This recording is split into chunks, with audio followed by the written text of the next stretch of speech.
It was a quiet night in suburban Atlanta, the kind of night where the world seems to exhale and rest. But peace would not last long. In the darkness, the silence was broken by echo of gunfire. Sharp, deliberate, final. Two young boys sat frozen in the back seat of their mother's SUV, their innocence torn apart in an instant. Before them lay a scene no child should ever see. Their mother, slumped over the steering wheel, the glass shattered, her life fading, as an armed figure vanished into the night. What began as a quiet drive home from her mother's house on Thanksgiving weekend became a nightmare, one that would unravel into one of Georgia's most chilling tales of greed, power, and betrayal. The man behind the plot twist wasn't a stranger. No. He wasn't a stranger at all. He was someone who had sworn to protect her. A husband, a respected attorney, Fred Tokars. This video is made for educational and awareness purposes only. All information comes from publicly available sources.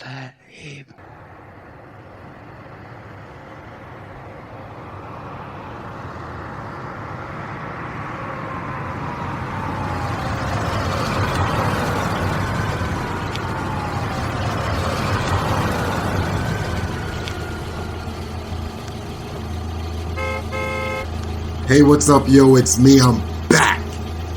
Told you I'd stop by to pick you up. Jump in. We're going down south. Next stop, Georgia, Atlanta, ATL, a city of contradictions.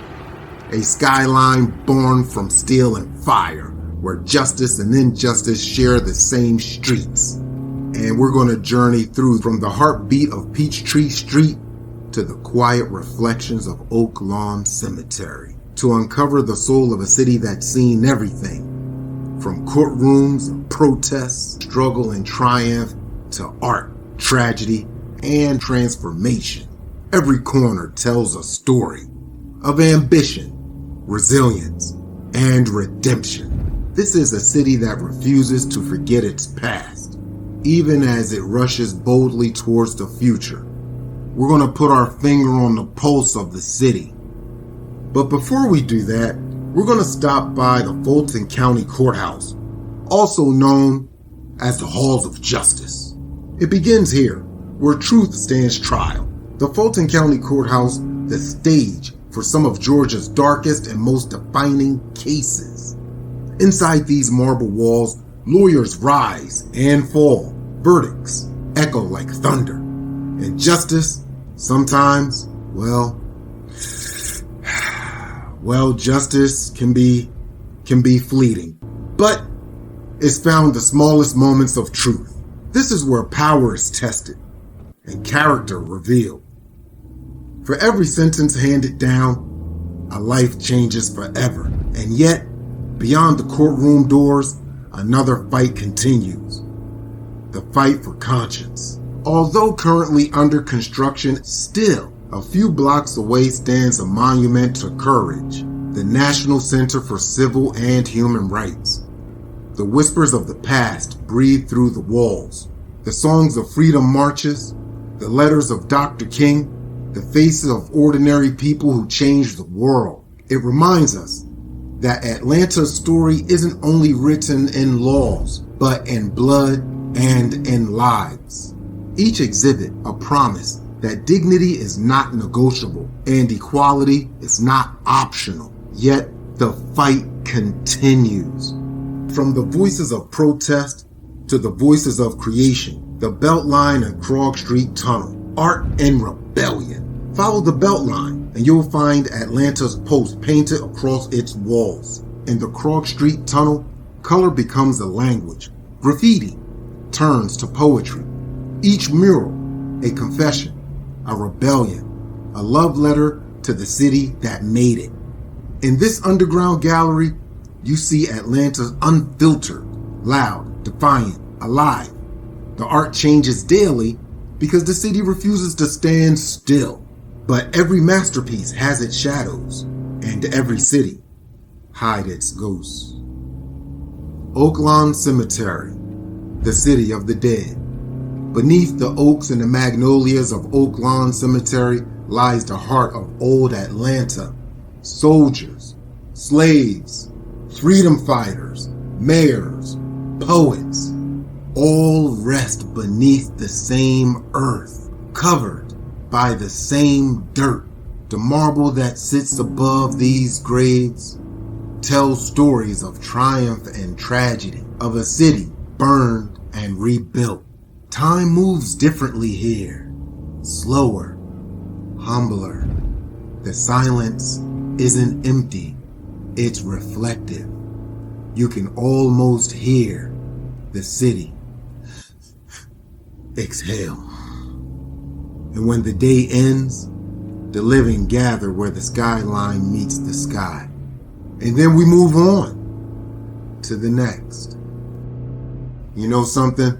We have to go this way anyhow, right over the Jackson Street Bridge. Stand on Jackson Street Bridge at dusk and you'll see it. The city of tomorrow.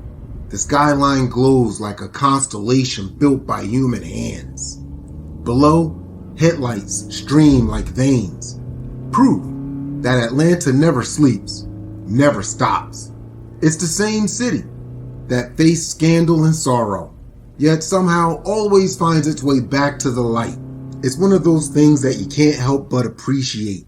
And you know we have to make a stop, right? There's no way we can go through this and not talk about something to eat, big back style, coming at you live, right? I have to tell you this because somebody put me on. So just in case you don't know, well, since we family, it only makes sense. I want to put you on. It's only best that you know this and know this early. And Atlanta food is more than a meal. It's a language, and a few dishes speak to the heart of the city quite like chicken and waffles. Golden fried chicken crisp and seasoned to perfection, resting atop soft, warm waffles. Sweet syrup meeting savory spice is kind of a harmony only Atlanta could perfect. Born from the crossroads of Southern soul and late night jazz culture, chicken and waffles became quite a symbol of Atlanta's rhythm, where music, flavor, and comfort collide, from downtown diners to soul food kitchens on the city's edge. This dish isn't just eaten, it's celebrated, because in Atlanta, even breakfast has a story, one that begins with flavor and ends with family. That's chicken and waffles. I gotta tell you, that'll do something different to you. But our research don't stop here. It takes us back. 1992. Thanksgiving weekend. Sunday night, November 29th. Approximately 10:30-ish. It was a quiet night in suburban Atlanta. The kind of night where the world seems to exhale and rest. But peace would not last long. Before tragedy struck that quiet November night. Or, wait a minute, fam. Let's back up for a sec.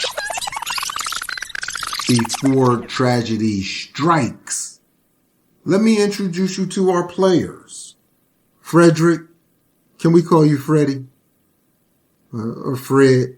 Long before his name became synonymous with the betrayal and murder, Frederick, or Fred Tokars, was considered one of Atlanta's brightest legal minds. He was sharp, articulate, ruthlessly ambitious, the kind of man who could command a courtroom and charm a jury without ever raising his voice. And that's smooth. That's really smooth. Born in New York and educated in law and accounting, Fred was the embodiment of the American success story. A working class kid who climbed his way into privilege through discipline and intellect. Those who knew him in his earlier years described Fred as, quote, focused to the point of obsession. A man who studied late, spoke with confidence, and seemed destined for greatness, end quote. And you know what? He achieved it. After moving to Georgia, Fred began his career as an assistant DA. As the assistant district attorney in the Fulton County, where he prosecuted some of the region's toughest criminal cases. and that's got to stand for something. He earned his reputation for being methodical, prepared, and relentless. He knew the law inside and out, and he knew how to use it to his advantage. By his early 30s, Fred left the DA's office. He left to build his own private practice. There he would have a blend of legal counsel and financial consulting. He advised clients on tax shelters, investments, and corporate structures. To outsiders, he was the kind of man every businessman wanted on his side. Intelligent, persuasive, but as far as Freddie was concerned, success wasn't enough. It never is. What is up with these folks, man? Yo, somebody put me on and I'll be the most boring dude out there. I don't need, But, I mean, that's what I'm saying now. Who knows, right? But in Fred's case, Fred wanted more. He wanted more clients, more status, more money. And somewhere along the line between legal genius and criminal opportunist began to blur. He began forming partnerships with the unsavory businessmen. You know the type. I hope you're not the type, but you know the type. Some with ties to the narcotics industry and money laundering. To them, Fred was valuable. A lawyer who could make dirty money look clean. To Fred, they were simply another revenue stream. He opened multiple shell companies, moved funds across accounts. He built an empire hidden behind a facade of respectability. His lifestyle reflected it. The luxury, the home in Cobb County, the fine suits, yeah, you see it. The foreign cars, yeah, you see them. And the network of clients who paid well for his silence and discretion. Yeah, that's them that you won't see. But with the wealth came arrogance. In the world's eyes, he was still an attorney. Fred Tokars. There he is right there. Sharp, confident, impeccably dressed, successful, brilliant. At home, the charm faded. The foundation of that image were beginning to crack. His marriage to Sara Tokars, once filled with promise, turned cold. Ice cold and control. He expected obedience, not a partner. Then maybe he should have got a puppy. But you know what? Let me hang tight. And Sara began to question, where's the money coming from? Fred's temper surfaced, calculated, quiet, but dangerous. Fred Tokars had everything a man could want. A respected career, a beautiful family, a wife who believed in him, children who looked up to him. But beneath that polished exterior was a storm waiting to break.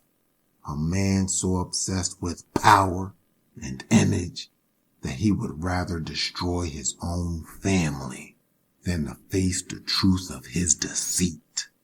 And soon, everyone would see the man behind the mask. Let me bring you in on Sara Tokars. By contrast, before her name became part of one of Georgia's most haunting murder cases, Sara Tokars was simply known as kind, hopeful, and full of life. She was born and raised in upstate New York, the daughter of a close-knit working-class family that valued hard work, faith, and honesty. Those who knew her as a young woman described her as gentle but determined, the kind of person who made friends easily and always looked for the good in others. She carried herself with a quiet grace, soft-spoken yet strong-willed in ways that surprised people who underestimated her. Sara grew up surrounded by community, church gatherings, neighborhood cookouts, and rhythm of a small-town life. She loved children, loved to laugh, and had a gift for making people feel seen and heard. After high school, she pursued a career that reflected her compassion and creativity. First in education and communication, then in nonprofit and community work once she moved south. When she arrived in Atlanta, she was still full of hope, a young woman with big dreams and a belief in the promise of new beginnings. Eventually running into Freddie through mutual friends. At first, he charmed her with his intelligence and ambition. He was charismatic and articulate, everything she thought she wanted. Fred spoke with confidence about his work as a prosecutor and his future in law. To Sara, he represented security, intellect, and success. She was right. To Fred, she was a perfect partner, elegant, loyal, and moral, the ideal figure for the life he wanted to project. In the beginning, their love felt real. They married in the mid-1980s, and together, They built what many would call the American dream. Go ahead. That's how you do it. A beautiful home, 2 children, and the outward trappings of success. Sara smiled for family photos, still played the role of the devoted wife. Sara poured her energy into motherhood, creating a warm, nurturing home filled with laughter, music, and bedtime stories. Friends would later say she was, quote, the kind of mom every child deserved, end quote. She was patient, involved, and fiercely protective. Every photograph of Sara with her children tells the same story. 2 little faces, full of joy, leaning into a mother who loved them more than anything in the world. But over time, inside the Tokars household, the reality was far different. Cracks began to show. Fred's work consumed them. Long hours, secretive business trips, and a growing sense of distance. Sara began to notice things that didn't add up. Bank withdrawals, phone calls taken behind closed doors, and friends of his who made her uneasy. You know the type. It's always that friend, that one friend that your partner have, that one sleaze. Well, never mind. At first, she convinced herself it was stress, the cost of success.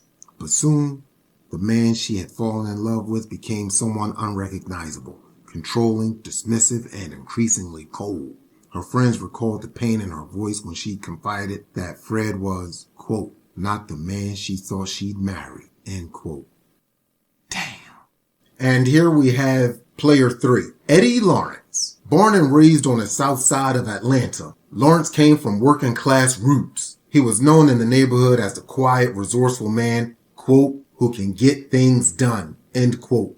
Over the years, he had worked as a handyman, small-time contractor, and occasional property broker, taking whatever jobs he could to stay afloat. But beneath that blue-collar image was a man constantly struggling against debt. In the late 80s, Lawrence had accumulated tens of thousands in unpaid taxes and business loans. He had dreams of running a legitimate contracting company. Yet, poor record keeping, substance abuse, and pressure from debt collectors kept him trapped in a cycle of desperation. But beneath the blue-collar image was a man constantly struggling against debt, kept him trapped in a cycle of desperation. It was during this period that his paths crossed with the attorney, Fred Tokars. Tokars, already building a reputation in both legal and financial sectors of Atlanta, often used men like Lawrence to help move money, renovate properties, or handle off-the-book tasks that didn't require formal oversight. To Lawrence, Fred was a lifeline, someone who had influence, cash, and connections that he can leverage for his own advantages. At first, their relationship was strictly business. Lawrence helped Tokars with property work and minor arrangements, but Tokars' personal and financial troubles deepened. Player 4, this is Curtis Rohrer. Before his name became tied to one of Georgia's most infamous murders, Curtis Leon Rohrer was a man already lost to the cracks of the system. A street hustler, a drifter, a career criminal who had carved a dark path long before that November night. Born and raised in Atlanta's inner city, Curtis grew up surrounded by poverty, violence, and instability. His childhood was marked by broken homes and broken promises, a revolving door of foster care, street influence, and survival by any means.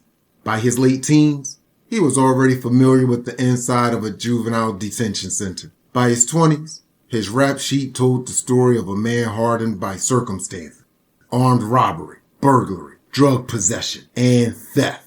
Downtown skyscrapers rising as neighborhoods on the edges fell deeper into struggle. The late 1980s were a time of both growth and decay. Curtis lived in a shadow world, a place where loyalty and desperation blurred, and where quick cash often came with deadly strings attached.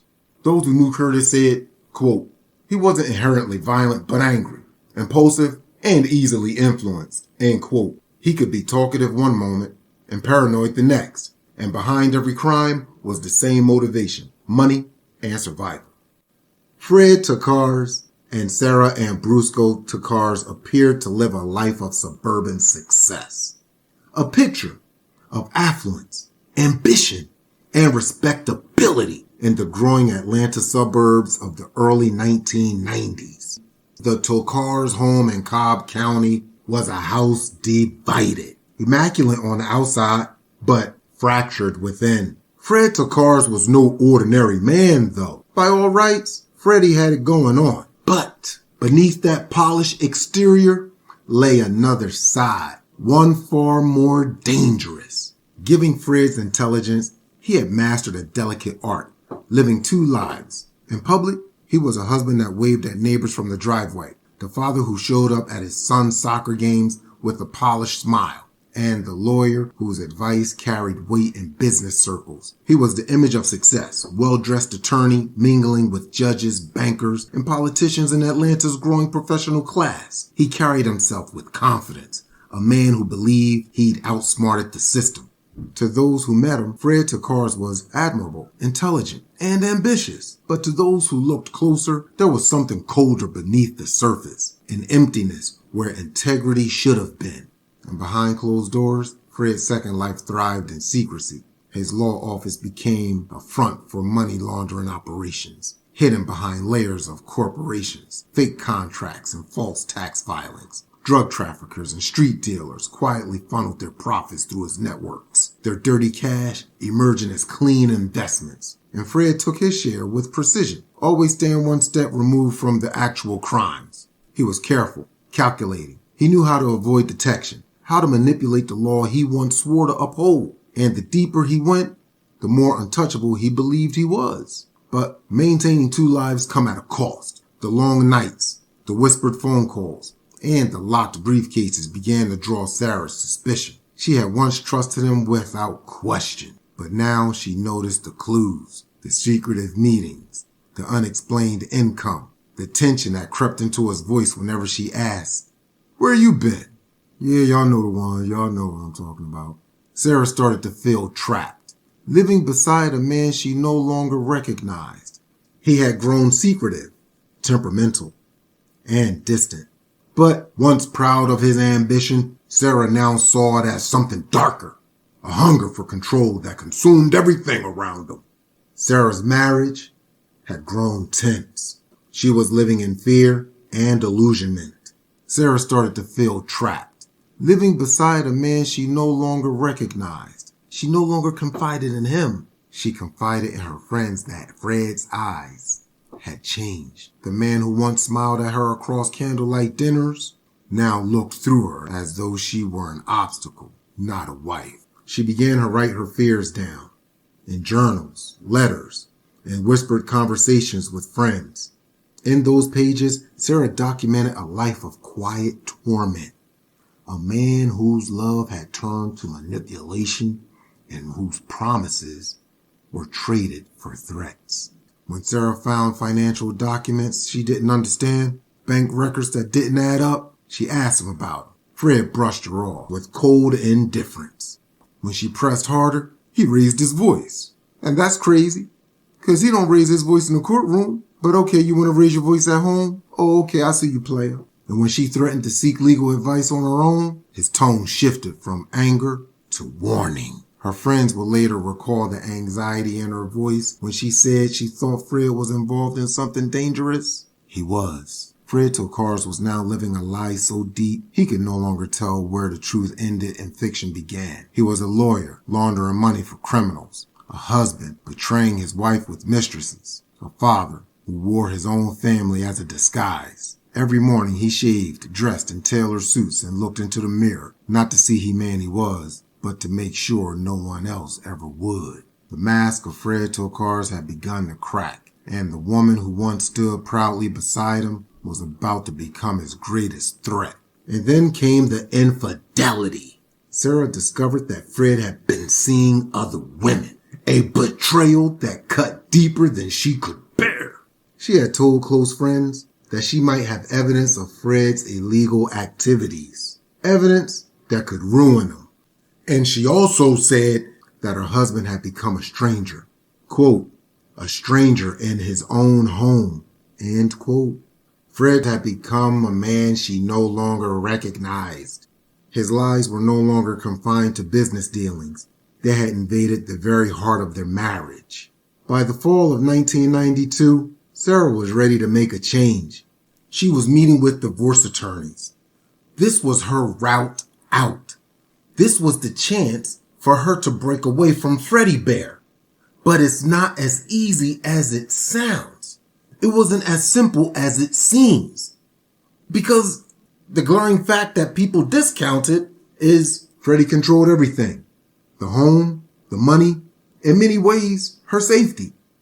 And when Sara began to hint that she knew more than she should about his illegal business dealings, oh boy, Freddie's paranoia was attached to a rocket ship. It began to take hold. To old Freddie boy, the walls were closing in. His world, built on deception and greed, could collapse if Sara spoke.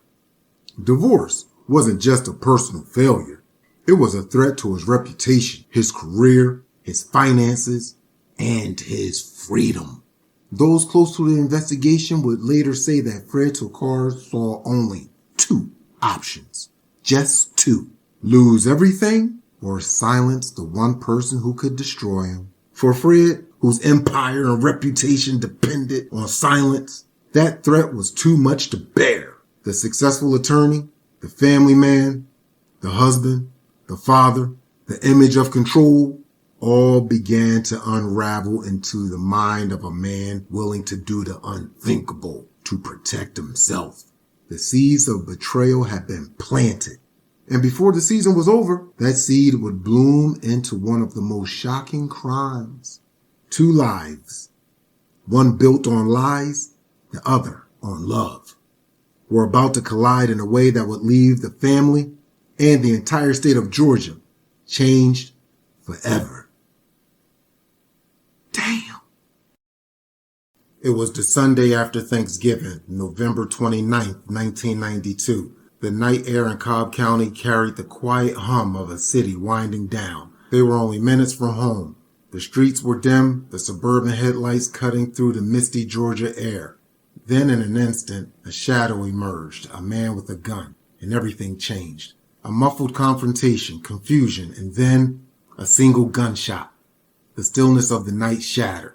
The Suburban coasted forward before rolling to a slow stop near Marbleton, Georgia. Inside, Sara Tokars slumped over the steering wheel, her life fading before her family. Her oldest, barely old enough to process what just happened, scrambled out of the vehicle and ran toward the nearest light, banging on a stranger's door for help. That single knock began one of Atlanta's most shocking murder investigations. Detectives arriving on the scene found the Suburban's headlights still on, the driver's side window shattered, and the two children trembling under police blankets. There were no signs of robbery, no missing valuables, just a clean execution-style hit. To investigators, it didn't feel random. It felt deliberate. Forensic teams swept the vehicle, gathering fingerprints, blood spatter, and casing evidence. Witnesses reported seeing a man fleeing on foot through a nearby neighborhood in a vehicle speeding away minutes later. By the next morning, the FBI, Cobb County Police, and state investigators had formed a task force. It won't be long now. Detectives working the Atlanta grid began hearing a name, Curtis Rower, a known hustler with a reputation for small-time jobs, quick cash, and connections to the city's criminal undercurrent. Within days, tips led police to the housing projects on the city's west side. Rower was found, nervous, sweating, and cornered. Got him. His story shifted with each question. When detectives placed a photo of Sara Tokars' vehicle on the table, Rower went silent.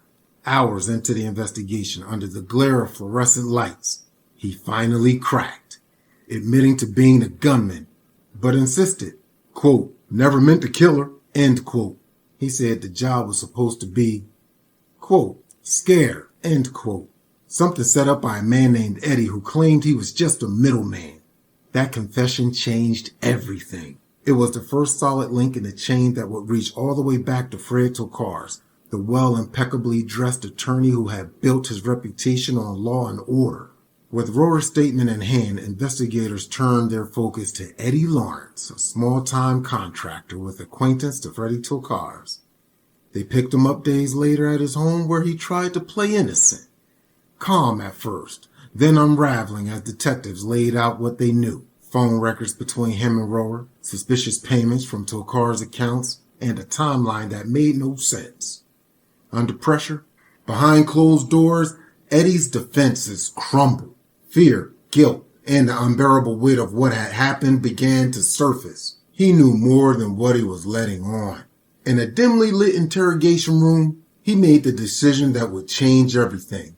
He would talk, and talk he did. And when he did, the facade surrounding Fred Tokars' carefully crafted life shattered. Eddie's confession became the spark that ignited the unraveling of the entire case, linked Fred's wealth to the murder-for-hire scheme, and drawing a straight line from the suburban home in Cobb County to a gunshot echoing through a quiet Atlanta night. He broke down and confessed that Tokars has been planning this for weeks, terrified that Sara would expose his money laundering and tax evasion schemes. Eddie admitted he was the one connected Tokars to Rohrer, taking a small cut for himself, thinking it was just an intimidation job. What began as a web of deceit and money ended with 2 men in custody, and one street criminal, the other a desperate go-between, and both pointing to the same man, Fred Tokars. After November 29, 1992, Fred quickly realized that investigators were circling closer. At first, he believed the police would treat it as a random carjacking or robbery, a senseless act of violence that left him the grieving husband. He played the role convincingly, calling colleagues and friends to describe his devastation. But as days passed, his control over the story began to slip. Behind the scenes, detectives were working faster than he'd expect. Curtis Rohrer was arrested within days after. Eddie Lawrence, Fred's associate and financial contact, was picked up shortly after Rohrer's confession. Word of both arrests reached Fred through his legal network and acquaintances. Some investigators believe that even before officers knocked on his door, Fred already knew that Rohrer had talked. Fred's demeanor reportedly changed after Eddie Lawrence's cooperation became known. He stopped calling detectives, asking for updates, and his unusual confidence gave way to sudden withdrawal. He told friends and colleagues that, quote, the media is spinning lies, end quote. But privately, he was losing ground. According to investigators later quoted in interviews, Fred's behavior shifted from grief to calculation. He began trying to move or conceal money, likely in anticipation of possible charges, and avoided phone contact with anyone connected to Eddie Lawrence. By the time police obtained a warrant for his arrest, he was already aware that both Rohrer and Lawrence had already implicated him. Even though he still believed as a lawyer he could outmaneuver the system. But now you on the other side of the bench, baby bear, and it don't work like that. Anyway, that awareness, when police arrived on the steps of his East Cobb home, he wasn't surprised. He'd had days to prepare for this moment. But what he didn't expect, what he couldn't have expected, was how completely the case had turned against him. Rohrer's confession tied him to the execution for hire, and Lawrence's testimony filled in every missing detail. For the first time, Fred's legal mind couldn't find an angle to twist. He was trapped by the very structure he used to manipulate others.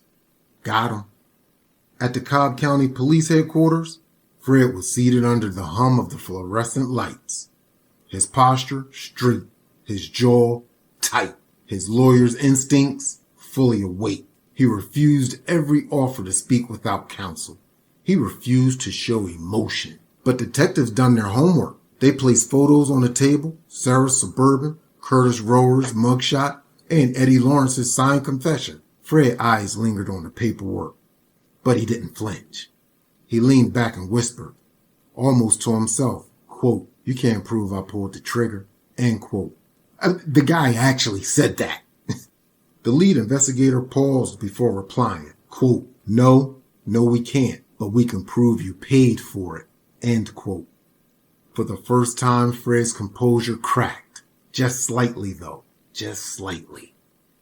He looked away, eyes glassing over, as the reality of his own empire closing in finally set in. Got him.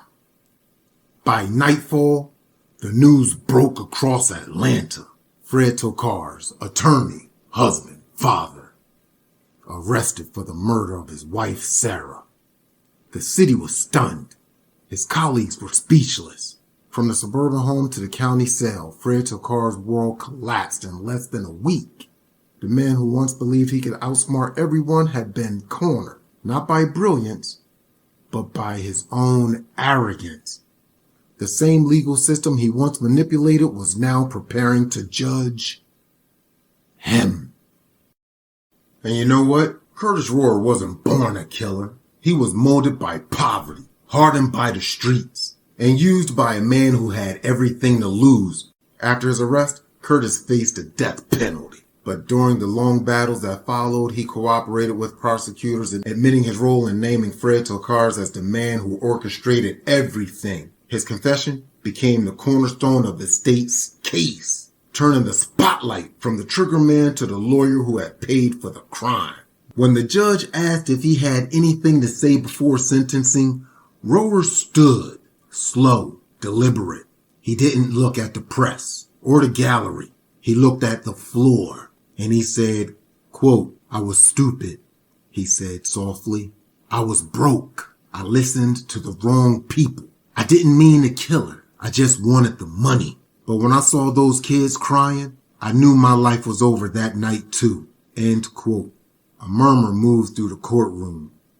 There was no justification in his tone, only regret. Regret that had come too late. The judge took a pause before speaking, a pause that felt like an eternity. He had sat through every hour of testimony, every photograph, every tear shed by Sara Tokars' family. When he finally spoke, his words carried both gravity and sorrow. The judge began, quote, "Mr. Rohrer, you were not an architect of this crime. You were its instrument. You pulled the trigger that ended a mother's life in front of her children. Those children will grow up remembering your face, your voice, and that sound. And no sentence I give can change that." End quote. He acknowledged that Rohrer had been manipulated by men far above his reach, but made clear that law cannot excuse the act itself. The judge continued, quote, "You said you didn't mean to kill her, but the moment you took that gun, the moment you aimed at an unarmed woman, the choice became yours. And choices have consequences." End quote. The courtroom was still. Then the judge delivered the sentence. Quote, "For the crime of murder, this court sentences you to life in prison without the possibility of parole." End quote. As the gavel fell, Curtis Rohrer's life ended in a different kind of way. He had been the gunman, not the lawyer, not the man with the money, not the man with the plan, but the one who carried out the order that could never be undone. Dummy.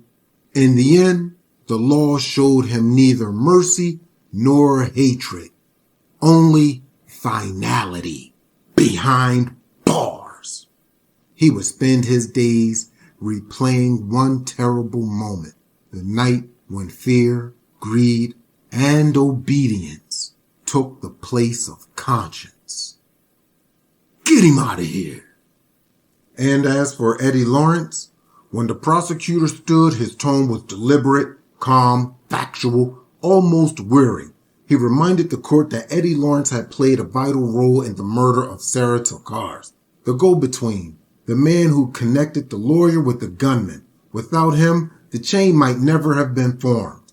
But the prosecution also acknowledged something rare, cooperation. Without Eddie's confession, there might never have been justice. He had chosen survival over silence, truth over loyalty.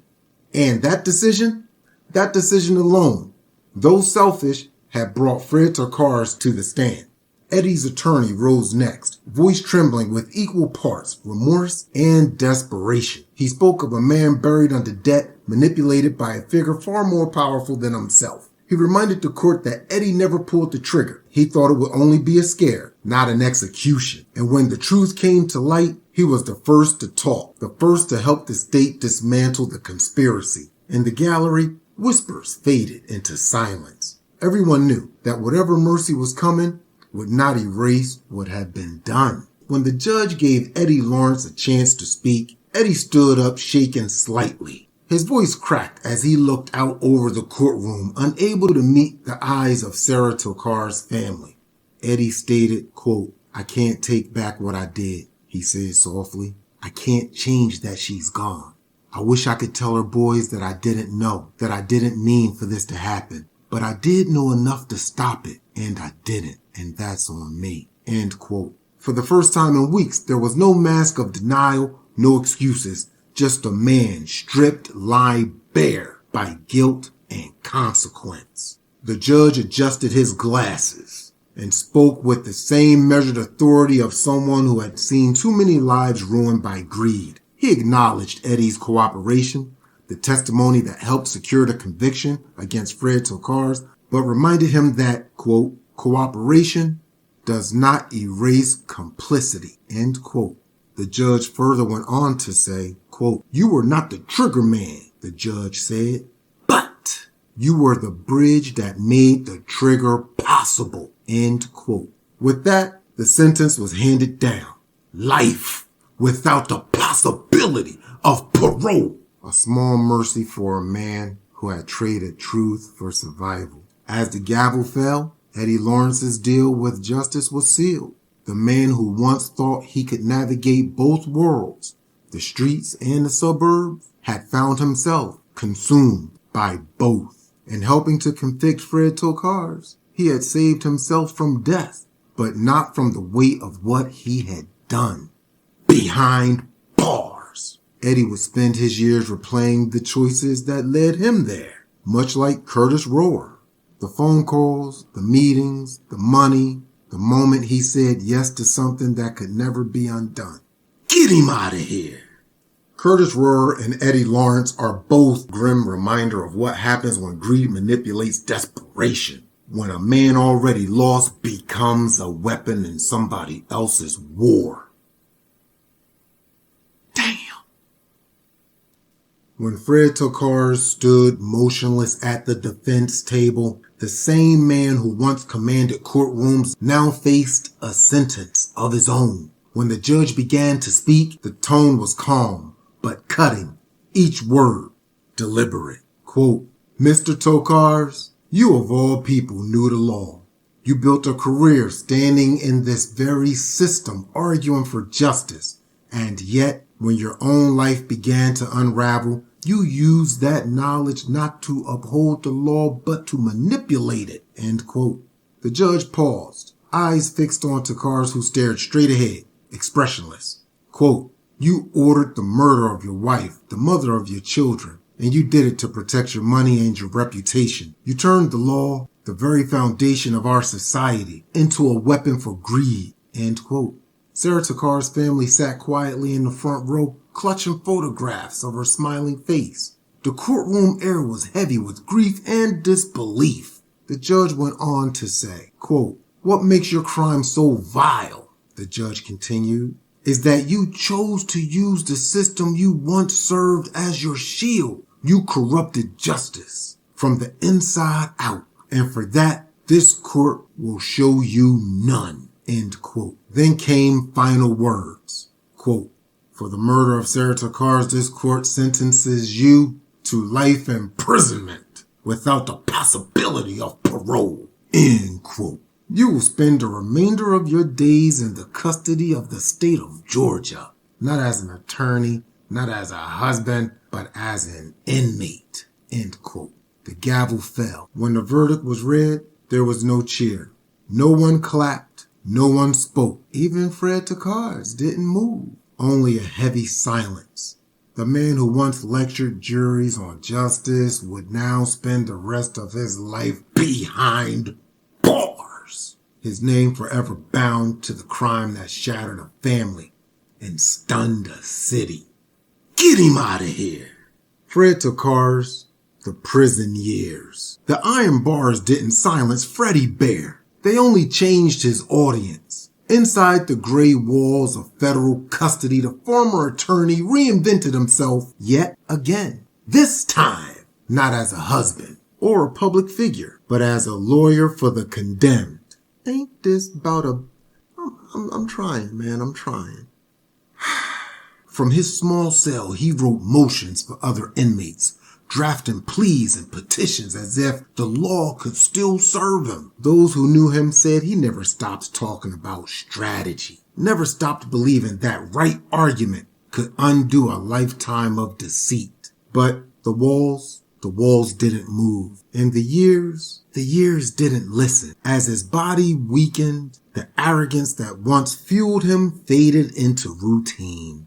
Tokars spent his final years in the care of prison medical staff. A far cry from the suburban luxury he once flaunted. Fred Tokars had been seriously ill for years, suffering from a degenerative neurological disorder that left him mostly paralyzed and confined to a wheelchair. Freddie Bear closed his eyes for the last time on May 13th, 2015. He was 67 years old. He was in a federal prison medical facility in Pennsylvania at the time of his passing. Once a powerful attorney, reduced to a frail inmate whose final appeal was not to a judge, but to time itself. Sail on, Freddie Bear. For the state of Georgia, it wasn't vengeance. For the family she left behind, it was no closure. For the city of Atlanta, it was a simple reminder that even those who speak for the law can be consumed by it. When the dust settled and the smoke cleared, not no one, anyone, not Tokars, not Lawrence, not Rower, escaped the ruin that followed that single shot in the night. Nobody escaped. The worst part of all, you have a beautiful woman who was taken from this place. She didn't do anything wrong except want her freedom. That's crazy. I know what you're thinking. Didn't we hear this one before? This is just like the Tom Capano case. You know what though? This happened before Tom Capano. And you would think Tom Capano would have learned something from this, but it's something about that arrogance. Privilege, power, prison. That's what it comes down to. Control is a hell of a drug. And there we have it. That completes our first tour down south. A state, the state of Georgia. The city of Atlanta. ATL, a city of lights, a city of shadows, and a city of ghosts. And what we just learned, we learned that Atlanta is more than just a place. It's more than just any ordinary city. It's a pulse, a paradox, a promise, a city forged in fire, reborn through faith. It carries the weight of history on one shoulder and the spark of hope on the other shoulder. From the courthouse to the bridge, from sound to the silence that echoes loudly at the cemetery from history. Atlanta reminds us all that even in darkness, there is light. Don't give up. Never give up. And for old Oaklawn Cemetery, death does come for us all. That's a trip we're all going to have to take, whether we like it or not. And that's a trip that none of us have to pack for. But hey, I'm having fun. It's been awesome. I appreciate you riding with me. Give me a strong thumbs up and give me a subscribe. Drop something in the comments. Let me know your thoughts on ATL. I promise I'll get right back to you. You have a good one, and until I see you on the next one. Bad ape.